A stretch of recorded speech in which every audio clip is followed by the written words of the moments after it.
Hello, everyone. My name is Andrea Leeser, and the thesis I found in Woman versus Man versus Bug is the publication of Rachel Carson's Silent Spring, as well as the fear it incited in all genders, challenge stereotypical gender roles in American society. And this is my visual illustration, and you can see there's a man looking into a mirror, and he's freaked out by what he saw. And his thought bubble, I can read it to you, says, "Chemicals cause cancer. That's a little scary, but being called a wimp is scarier." And I believe this gets at the argument in the article, which is that Silent Spring being published by a woman really challenged stereotypical gender roles in American society, as well as the fear it incited in men also really challenged stereotypical roles of what a strong masculine man was. The second article is called Poisons in the Field, and the thesis I found is mainstream environmentalism is happy to be political but adverse to intersectionality. I drew a banner that says, like a billboard, that says "free hugs to trees and Shell oil labor strikers."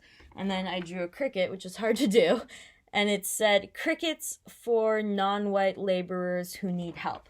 And I believe this gets at, in mainstream environmentalism really has specific imagery that it uses to help perpetuate its message, and that's trees. Two of them are trees and anti-oil, and something that is very distinctly not within the mainstream media's kind of wheelhouse or like marketing messaging is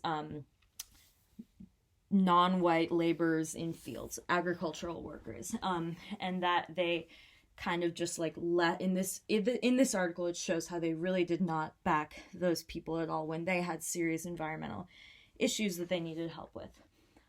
One of the quotes I picked for today is from our classmate Mariella L. And she said, and she's talking about the Trevor Noah interview, and she said, "My general reaction to the video is that I've always thought about how much our lives are centered around working ourselves to death. This idea of reconstructing the economy so that we have a universal basic income and close to a 15-20 hour work week is so appealing." According to other similar examples in other regions, people are still wanting to work and have careers despite the basic income. And then she goes on, it's a really good quote. She goes on to read, to say quite a bit more. But in interest of time, this is the image I drew. It's kind of the lifespan of your average American. Baby to child to student to worker to gravestone. Because there really is not a good work-life balance in this country. And this is a lot of what the argument that this guy was making was that we have a really poor work-life balance, but there are simple things we can do like universal basic income and taxing the rich that can help with that work-life balance. And so then I continued and said, or stop sign, only 15 to 20 hour work week from this point forward.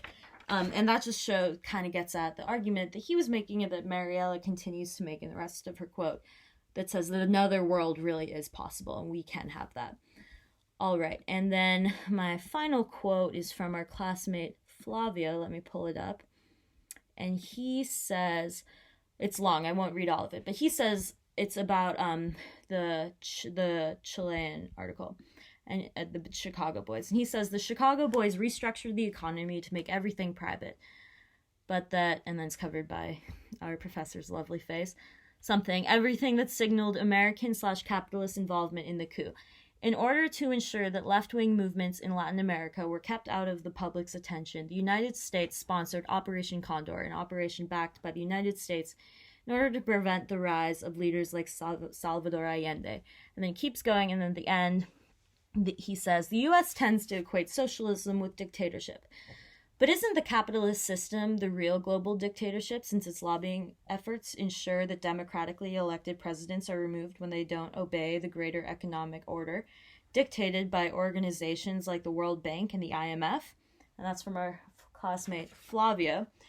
And this is two monopoly men talking, and one says, I have an idea. Let's offer to educate them to favor our economic practices, send them back to Chile, and then exploit an economy that we set up to benefit us. Mwahahaha. The other monopoly man says, fabulous idea.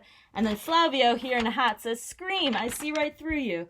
And that just shows that Flavio's a genius and I'm at 5 minutes.